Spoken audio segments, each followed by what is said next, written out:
It's West Virginia. It's number 22, Houston. We're going to have Phil Steele breaking down this matchup along with some of the others around the country today on ITG. You are now watching Believe. ITG. With special guest, Phil Steele.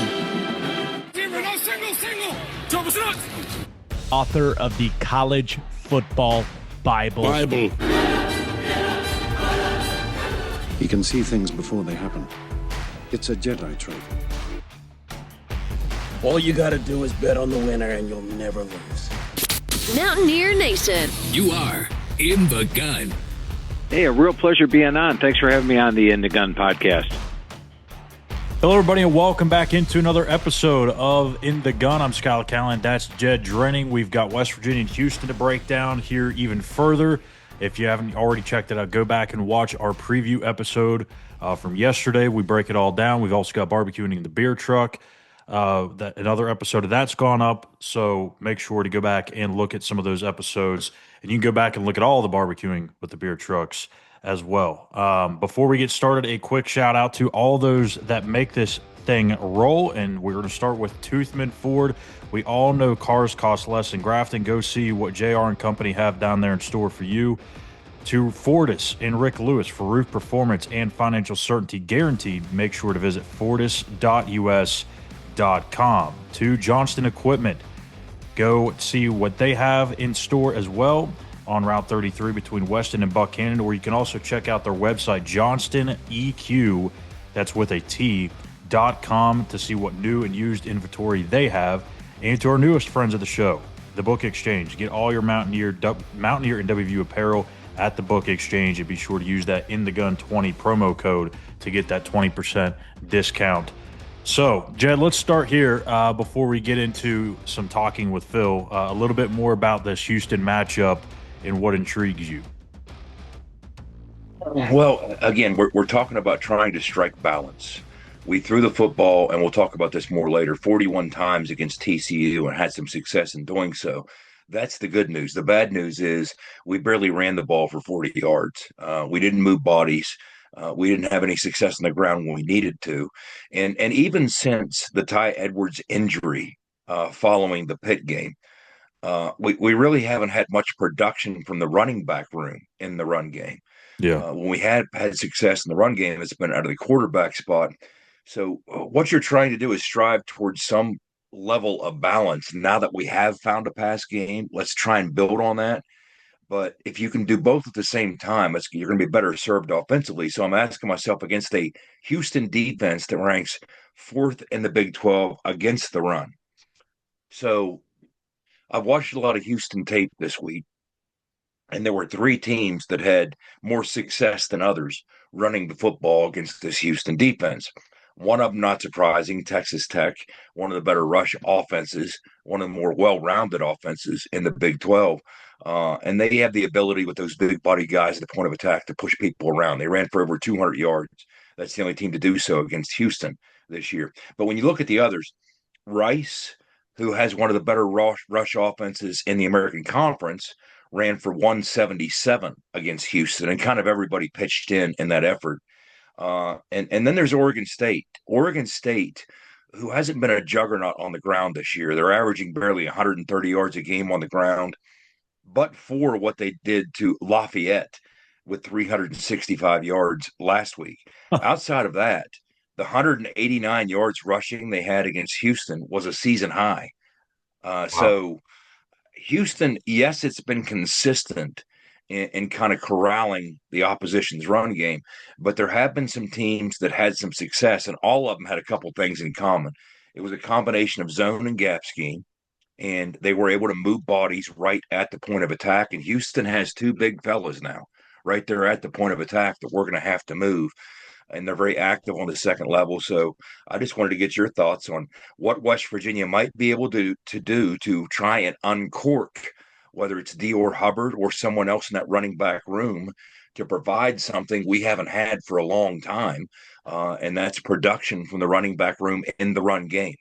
Yeah, I mean, you're 100% spot on. I think everyone thinks about the rushing yards, and it's, you've had 180 or close to 200 a couple of times, but a lot of that's been manufactured by Khalil Wilkins or maybe even Scotty Fox in some instances. But you probably don't feel comfortable doing that still this week. I mean, Max Brown's supposed to be back, but he's, only played a couple of snaps this year. And then beyond him, you really don't have anybody healthy except for, maybe Khalil Wilkins finds a way to get back. I saw the initial injury report showed that he's probable. So that's maybe a one good sign. So if he does play, maybe you find a little package for Khalil. But yeah, you're going to have to get something going with Dior. One of those backs, maybe it's Curtis Jones, like we talked about in the preview, coming out of nowhere and finding a way to get something going on the ground because they just haven't had any sort of success doing so. Yeah, it's going to be a chore for sure. Trust me when I say nobody knows better than I might that Rich knows how to throw the football offensively. All right. He's he can call on his old run and shoot roots at any point he chooses to. That's just not what his DNA is offensively. He's always, even back when we were doing that at Glenville, throwing it 50 plus times a game, he still loved running the football, the physicality that brings. So if we can find some level of success running the football with all hands on deck, look, I don't mind including the slots with a jet sweep game to loosen the front up. And the quarterback run game is always going to be a piece of it. But central to everything has to be some production from the running back room in the ground game. And then if you can do that, you can build on it with some of what Rich has done for 30, 40 years throwing the football. That's what we're working towards. So that's what I'm hoping to see. I just don't know who it will be that will assert themselves. To Dior Hubbard, Sincere Bowers. I'm eager to see if, in fact, that happens. But first of all, it has to click up front with the offensive line, and we have to continue to stack pennies and get a little bit better. Yeah, and we saw a couple of times last week, too, the extension of that run game, the little screen pass to Dior Hubbard. He popped a couple of them. One was a 3rd and long situation. He broke loose for a first down. So probably wouldn't be surprised to see a little bit of that as well. So, all right, hang tight. When we get back on the other side, we're going to have Phil in the building with us to break down all the matchups in the Big 12, West Virginia, Houston, and a handful of games in the top 25. Hang tight. You're right here on ITG. For nearly 20 years, Fortis has been the nation's leader in providing guaranteed roof performance programs for commercial buildings. Fortis offers roof performance solutions that feature extensive initial and ongoing reconditioning for commercial buildings as an alternative to traditional replacement, with long-term performance guarantees that are backed by global leader Lloyd's of London. Fortis offers a comprehensive range of roof performance management programs that provide financial security, extend the life of our customers' roofs, and make a significant impact on ROI. Fortis is currently improving performance and increasing ROI for customers at more than 4,800 locations, with more than 140 million square feet protected, including many Fortune 500 companies that have turned to Fortis to save money, gain financial certainty, and extend the life of their existing roofs. Fortis has helped customers save more than $520 million in capital roof replacement costs for an average ROI of over 250%. To learn more, visit fortis.us.com. Fortis, roof performance and financial certainty guaranteed. Nobody supports the blue and gold Mountaineers like Toothman Ford. With over 20 NIL deals and counting, Toothman Ford continues to rally behind our student athletes. And it's time we rally and support the dealer that supports the Mountaineers. Not only does Toothman Ford offer the best prices in the state on pre-owned, their never over MSRP campaign on new Fords guaranteed to save you thousands. Drive with pride all season long, knowing you're supporting the dealer that fuels our Mountaineers. Toothman Ford, where cars cost less, in Grafton and at toothmanford.com. Back in the gun, we've got the man of the hour back in here with us. It is Phil Steele. Phil, welcome back to another week here on ITG, and feel free to promote anything you have going on the website side of things. Yeah, I appreciate that, Schuyler. Right now you can go to take the Phil Steele Plus tour with selections. It's absolutely on fire. The last 3 weeks, the selections have gone 11-6, and the quick hitters 22-8 the last 5 weeks. Now, these plays are all free. Just go to philsteele.com. Right there on the front menu, you'll see the tour. Click on it. It's on YouTube. And get yourself 5 free selections, 6 quick hitters today, and it's all absolutely free, and they are on fire. And you'd be crazy not to right now. Phil is on a heater. So let's see what he's got in store for us this week. Let's start in the top 25 Big Ten matchup. USC off a loss, off a bye. Nebraska hasn't been all that, impressive the last couple of weeks with the way that they've played. Seems like maybe this is a possible, I wouldn't say get right game because USC is a really good football team, but this seems like a game that should be easy for Nebraska to get up for. So what do you see happening here between the Huskers and the Trojans? Yeah, I'll tell you, my eyeball test tells me that USC's a better team this year. You go back to Yeah. that game against Michigan, they dominated them at the line of scrimmage. Now, they have been dominated at the line of scrimmage at times as well. You look at that Notre Dame game, they gave up 306 yards rushing, and Nebraska's just getting by. They should be blowing some of these teams out.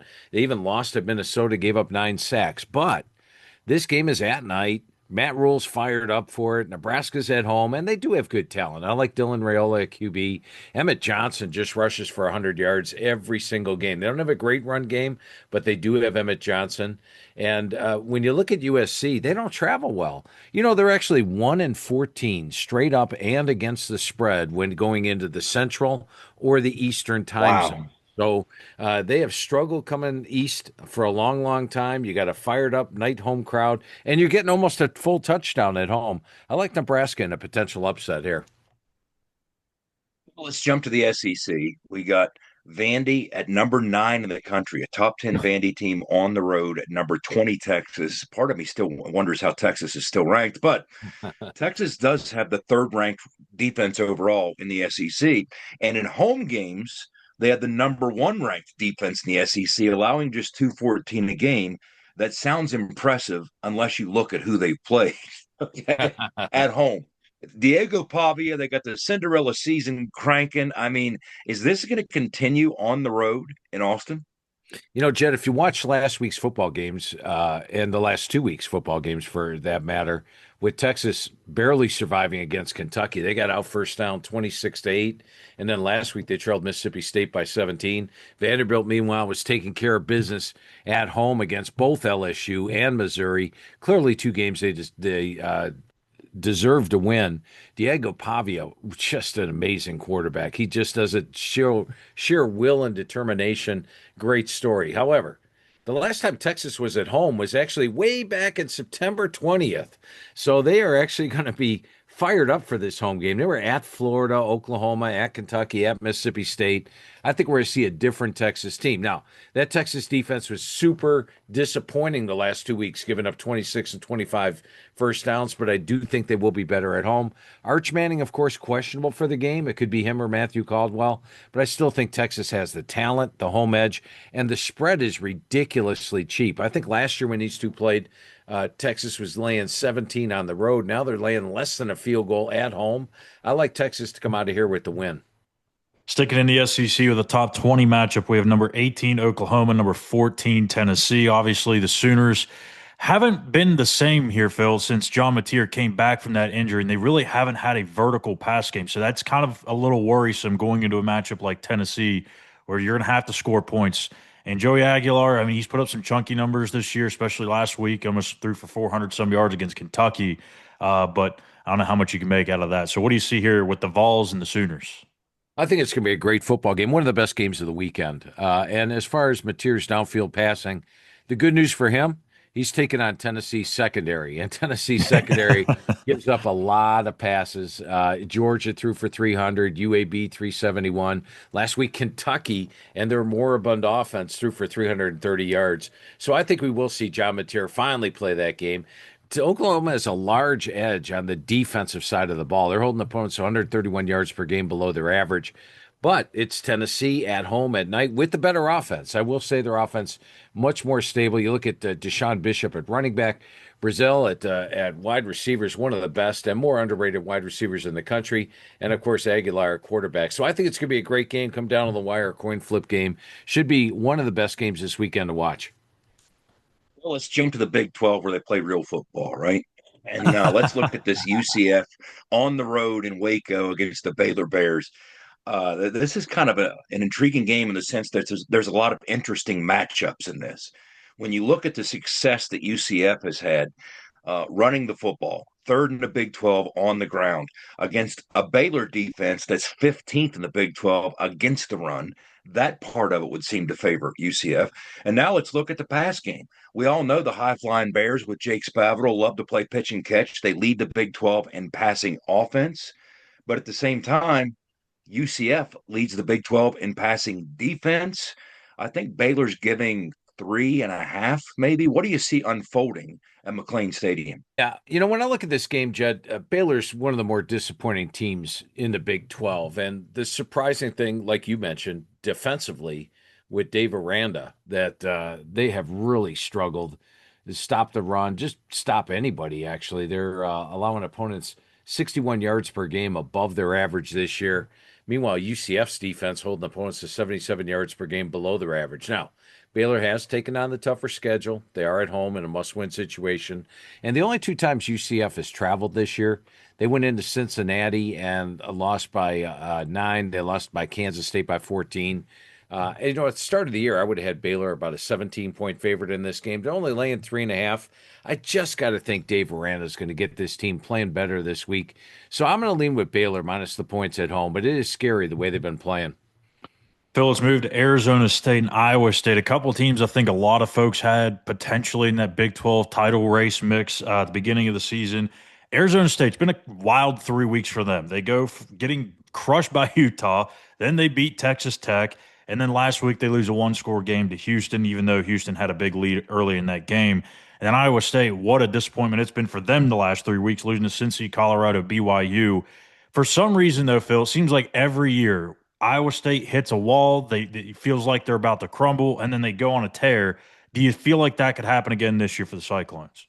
Yeah, I do. And if you go back and take a look at last week's game against BYU, I thought Iowa State definitely had their opportunities to win it. A couple of turnovers at the end, including that 40-yard interception return for a touchdown, which basically sealed it for BYU, changed it.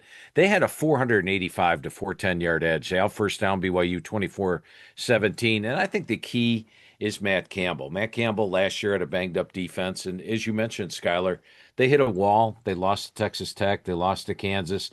But then he was able to get the new bodies in there and get them incorporated, and they played better down the stretch. I thought they played a good game last week against BYU, done in by -4 in turnovers. For Arizona State, no Sam Leavitt this week, and we saw what happened when they played Utah without Leavitt. I think that could be big. They did trail Houston, as you mentioned, 24-0 in the fourth quarter last week, couple of late scores. I just got to think Iowa State gets this thing turned around. So I like the Cyclones minus the points in this one. And they could be dangerous down the stretch. They could very well win their final 4 games. As we continue, Phil, down the stretch, we got Texas Tech at number 13 in the country on the road in the Little Apple against a 500 Kansas State team. Kansas State's been somewhat tough to predict, but meanwhile, Texas Tech next week, you wouldn't think they'd be looking ahead, but who knows, against a top 10 BYU team coming to Lubbock. Meanwhile, Kansas State found a little swagger on the road with a huge rivalry win, 42-17 last week over the Jayhawks in Lawrence.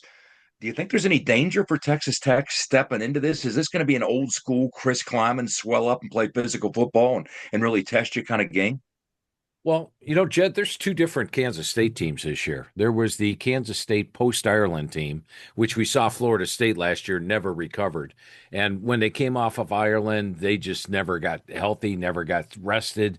And in their first 4 games, they were horrible. They were 1-3. Their only win over North Dakota, 0-4 against the spread. Then they had a bye. Different team. It's back to Kansas State that we thought would be the Big 12 contender at the start of the year.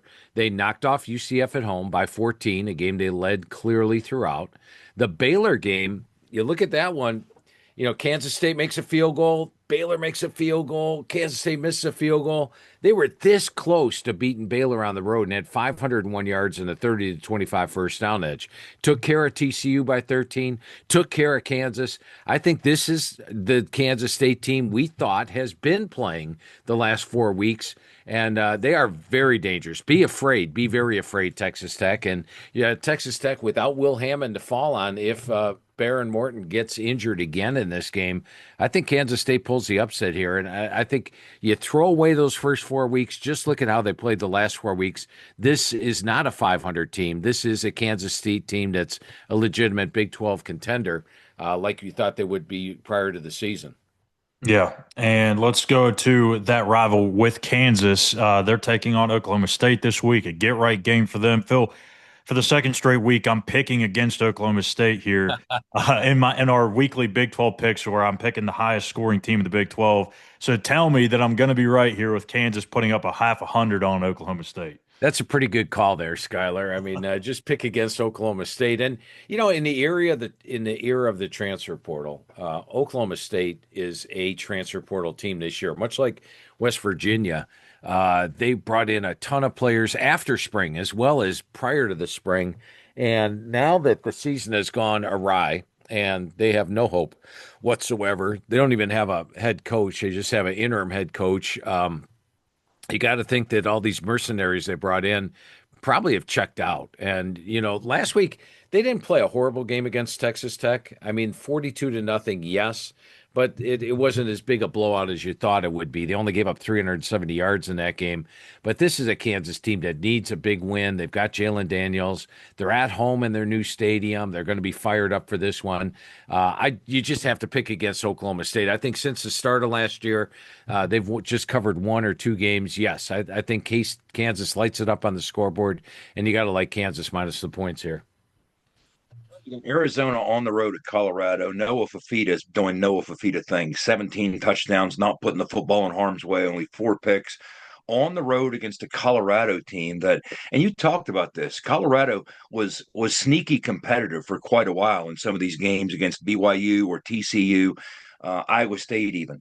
But how much do you think that blowout loss on the road in Salt Lake City to Utah, 53-7, do you think they were dismantled by that? What do you expect with the Arizona Wildcats coming to Boulder to play out with the Buffs? Yeah, I think Deion will have them ready to play at home. And at home they've been a completely different team. Nearly upset BYU, beat Delaware, had a good game, a good second half against Georgia Tech. So I think you will see a much more competitive Colorado team, but I do think Arizona is the better team here. Nearly beat Houston last week with 381 yards. Probably should have beat BYU. They're up by 10 in the fourth quarter of that game. I like what Brennan's doing with Arizona. They've got a little more hope on the roster, and I think they're a little more talented. So I think Colorado will be much more competitive this week. This won't be easy for Arizona, but I do think Arizona can slip into Colorado and come out of there with a win. The game of the week in the Big 12, it's number 17, Cincinnati, going to number 24, Utah. And as we joked about yesterday, Phil, it seems like the Big 12 just has it out for these East Coast teams because they keep putting them in the late time frame for whatever reason. But you got Cincinnati, who's kind of surprising everybody. You called it earlier in the year. They're in a position to really strike here. For Utah, it feels like an absolute must-win game. They already have 2 conference losses, so they can't afford a third. Who comes out on top between Cincinnati and Utah? Yeah, Cincinnati was my dark horse team in the Big 12 this year, and they sure are living up to it. But part of the reason for that was the schedule, and they have taken advantage of a fairly soft schedule. They took on a disappointing Baylor team, an Oklahoma State team that pretty much anybody could beat. UCF at home, where they're not as dangerous, and UCF has a lot of transfers. Iowa State, when they took them on, Iowa State was missing 6 defensive starters in that game, and they won it. And then at Kansas, they came out with a 3-point win. And as we've seen, Kansas is not one of the best teams in the Big 12. Meanwhile, you look at Utah, they were playing Texas Tech, Arizona State, BYU, some of the top teams in the Big 12 this year. And if not for the fourth quarter against Texas Tech and getting stopped on downs 3 times against BYU, would have an even better record. I love the line of scrimmage, both the offensive and defensive lines. It was neat last week that Dampier couldn't play, but Bird Ficklin stepped in, and they just steamrolled Colorado. And I think when you look at this game, Utah's defense is holding opponents to 110 yards per game below their average, offense averaging 135 above. Cincinnati's actually allowing opponents 19 above their average, and Utah's taking on the much tougher schedule. At home, at night, in the altitude, taking on an undefeated team. And as you mentioned, East Coast team traveling, playing a late game. I like Utah minus the points in this one to come out with a good, solid win. Well, I don't know what Schuyler's talking about with that Big 12 game of the week stuff with Cincinnati, Utah, because I'm going to ask you about the real Big 12 game of the week. It's West Virginia on the road at the Houston Cougs. Now, this is Scotty Fox about to make his third start. It's going to be his second road start. West Virginia is at Houston for the second time since 2023. And one of the things that we discussed earlier this week on the podcast, when you look at Houston, they weren't ranked sitting there at 6-1. Now, after the Arizona State win, they climbed into the polls. PFF has their strength of schedule ranked at 80th in the country. West Virginia's at 14th. So West Virginia, yes, has had a tougher road to hoe, but Houston just keeps on getting it done. They survive, they advance. And I don't find any major deficiencies in this Houston football team, really on either side of the football, outside of maybe some spots along the offensive line. They struggle in pass protection. What do you see playing out with West Virginia on the road against a very solid Houston team? Big number being laid in this one, too. 13.5 is what I saw. Yeah, the number's actually coming down a little bit right now. I see a 13.5, and I saw 12.5 at one spot. But yeah, let's go with 13.5. That seems like the number that's at most places right now. And, last week I liked West Virginia plus the points. I thought scrappy at home, big home crowd, and they did play really well against TCU, well above expectations. I like what I saw to Scotty Fox, throwing the football last week. But they are an undermanned team here. You really haven't had the running backs emerge. Wide receiver Cam Vaughn is emerging. But this is a Houston team that's just gaining confidence by the week and getting better. Last year, I pointed out numerous times that they held opponents to 75 yards per game below their average, number 13 in the country on defense. So you knew they had a good defense. But offensive is where they're actually making some hay this year with Connor Wegman and Dean Connors. They're dangerous there. They're at home. They're fired up. I think we have a better team, Houston, at home. So as much as I like West Virginia plus the points last week, I actually like Houston. I think it's a good situation for them this week, minus the points. But I might just be seeing a win for West Virginia next week, but we'll talk about that next week. Hey.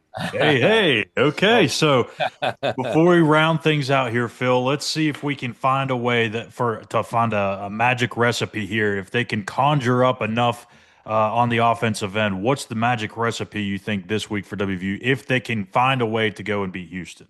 Well, I think one positive for West Virginia is that, as you mentioned, Houston now in the polls. We see on the teams a lot of times their first week in the polls in a long time, all of a sudden everybody's happy, slapping themselves on the back. If they come in and play this game like they did, remember when they went to Oregon State and they had Texas Tech on deck? They barely got out of Oregon State with a win. Now, that was on the road. This one's at home. But I think if Houston overlooks West Virginia a little, then West Virginia's got a chance because Rich Rod will have West Virginia fighting and scrapping the full 60 minutes in this game. He sure will. It'll be a lot of fun. Again, that game kicking off at high noon Eastern time on FS1. Phil, we appreciate your time once again, and we'll talk to you again next week. Hey, sounds good. A lot of fun as always, guys. Thanks for having me on. You betcha. Hang tight, everyone. And when we come back on the other side, Jed and I will make our picks for this week's matchup between West Virginia and Houston. When the sun's just rising and the work won't wait, you need the equipment that works just as hard as you do. Johnson Equipment delivers power, performance, and reliability day in, day out. Whether you're plowing fields, hauling loads, or planting the future, our tractors are built to take it and then some. Strong, reliable, ready. 0% financing available for up to 84 months on select models. Johnson Equipment, farming made easy. Get all your Mountaineer gear in WVU apparel at the Book Exchange. They're the locally owned and operated retailer with more than 90 years of selling everything you need for game day and everything else you need to show you're the ultimate WVU fan. Shop at their 2 locations at downtown Morgantown or Evansdale on Pattison Drive, or online at bookexchangewv.com. When shopping online at bookexchangewv.com, be sure to enter code INTHEGUN20 at checkout for an awesome savings of 20%. That's right, 20%. All right, time to round out this week of ITG with some picks for West Virginia and Houston. But as we always do, we're going to take a look back at how we did last week. And I have a feeling from what Jed was telling me during the break, we probably don't want to spend too much time on this because I don't think we did too hot. Well, neither one of us did, Schuyler. We asked because of all the 30-plus yard plays in the pass game TCU had allowed going in, fourth most in the country. Would West Virginia complete not one, but two 30-plus yard pass plays? We both said yes. Close, but no cigar. Jeff Weimer had the 28-yard touchdown, not quite 30, close. And Cam Vaughn had a 29-yard catch. So we came that close. That close. I mean, you would think with 300 yards, you'd get there. Yep. So no 30-yarders, but a 28 and a 29. So both of us missed that. The second question, will the WVU defense hold TCU under its average rushing total of 128 yards per game? Both of us said no. Not enough faith in that Mountie defense, but they did so. West Virginia actually held TCU to 96 yards on 33 carries, well below their season rushing average. Yikes. And then finally, question number 3, will the Mountaineer cornerback pick off a pass? Because West Virginia going in had 8 interceptions, but only 1 by a corner. The answer was no. There were 2 PBUs and 3 forced incompletions. You even went as far as to say Michael Coates will be the corner. I like that, being bold. But, I will say this, the corners played well. They did. There's no pick. Our corner room did play well. And I think they played well by and large over the arc of the season, including even BYU with the overmatched situation with some of those BYU wideouts. But that's one room that I think, outside of a couple exceptions this year, has really been productive for West Virginia. Well, I'm going to blame my buddy because the week that I was out due to his wedding, Wes filled in, and he, I believe, went 1 for 2, or 1 of 3. And so now I'm just shaking off the rust, just trying to shake the cobwebs off. He started a trend. Okay. Yeah. Now, let's look at this. We talked in the preview, which if you haven't seen, we obviously encourage you to double back and check it out. All 4 of us were on board for the preview, but Houston offensively went from committing the most turnovers in the Big 12 last year in 27 to this year, the fewest at 4. They've committed just 4 turnovers, and 3 of those came in the loss to Texas Tech. They've played 8 games, and in 6 of those games have not committed a single turnover. You talk about playing clean football offensively. So to involve a turnover question, I'm just going to simply ask. We can't even get greedy. I was even going to do an over-under at 1.5, but let's keep it simple. Will WVU force a turnover? I think they do. I don't know in what variety it'll come, but there was a lot of punching at the ball last week against TCU. Unfortunately, one just didn't pop loose, and I thought there was maybe one opportunity for an interception. Just didn't happen. So I'm going to say yes, but it feels like a stretch because, as we talked about in the preview, Houston doesn't really like to stretch the ball vertically in the pass game, so maybe it has to come via the fumble. I'm going to say yes as well. I'm hoping we knock them off schedule enough. We talked about the fact that Connor Wegman, few quarterbacks in the Big 12, in fact, no quarterbacks in the Big 12, live in a dirty pocket as often or spend as much time in a dirty pocket as Connor Wegman. Yeah. So I'm hoping we can get home with a couple disruptive plays, maybe a sack or 2, some TFLs, knock them off schedule, put them behind the chains, and maybe the game unfolds in such a way that they got to take some chances because that's usually what they're pretty good at. Even in adverse down and distance situations, they don't get silly with the football. But let's hope we can do that. So we both say yes. All right. Last week, Scotty Fox threw the football 41 times. That marked the first time that a Coach Rod team had thrown that many times since 2017. That's the last time a Coach Rod team threw more. At Jack State, his game high was 40 in one game. The last time he's had a team that threw 30 or more times 2 consecutive weeks was Arizona all the way back in 2016. Dang. So that's my question. Will WVU throw the ball 30 times or more against Houston? Yeah. 2 times in a row. I think they do. Since 2016. Go ahead. I mean, the run game has just been so not existent. It's just not been there. And as we mentioned a little bit ago too, you probably don't want to run Scotty Fox a bunch, and that's where most of the quarterback or the run game has come from, has been the quarterback spot. So I think Rich understands that he's got to do whatever it takes to move the football, and right now it's throwing the ball. It's not ideal, especially in this system, especially with a freshman quarterback, but it's probably going to be your best chance. So I want to say yes. Without commentary, I'll say no to keep it interesting. All right. And then we close out with number 3. Let's round things out with this. If you look at West Virginia's 5 Big 12 games so far, they've all the first quarter is unfolded in similar fashion. We lose the toss. The opposition defers. We're forced to take the football. We don't make much with it. And we're kind of playing from a trail position because the other team does do something with it, and the first quarter doesn't go our way.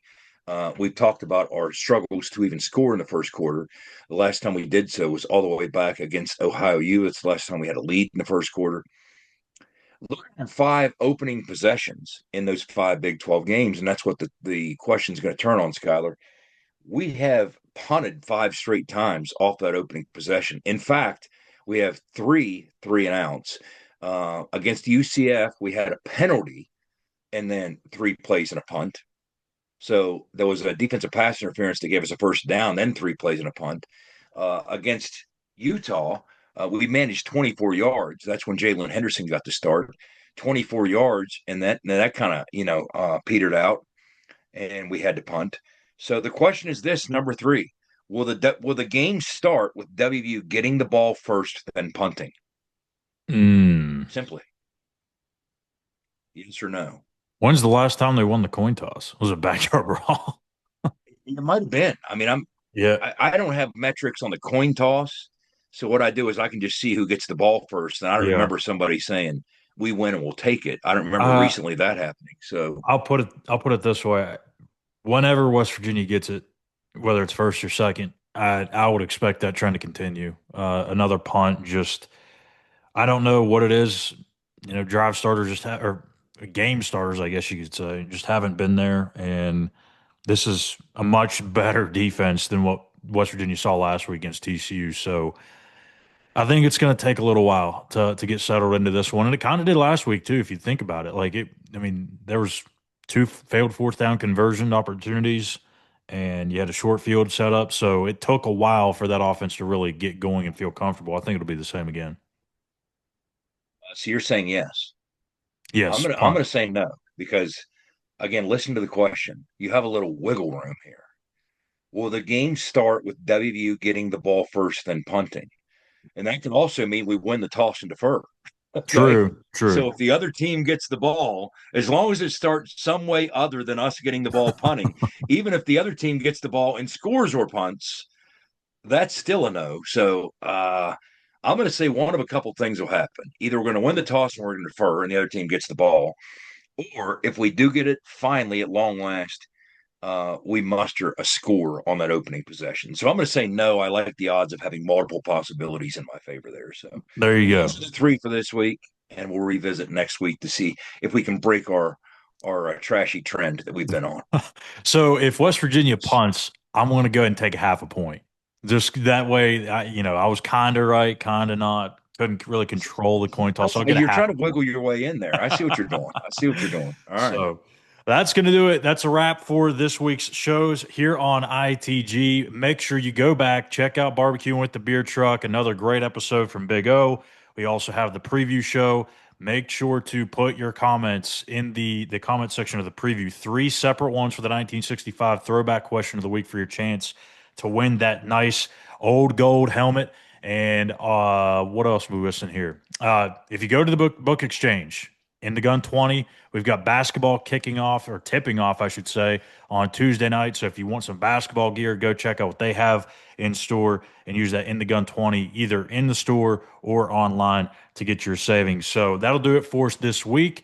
We'll be back with the recap here in a couple of days. For Big O, Wes, the Signal Caller, I'm Schuyler Callihan. The last thing we ask of you is to be an ear and tell an ear about your new favorite WVU football podcast. Take care, everybody. You've been In the Gun. ITG.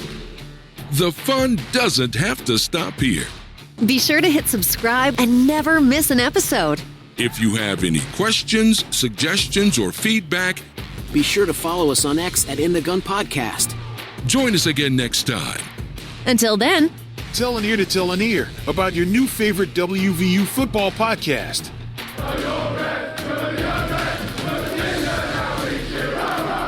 This mission is over. It's over.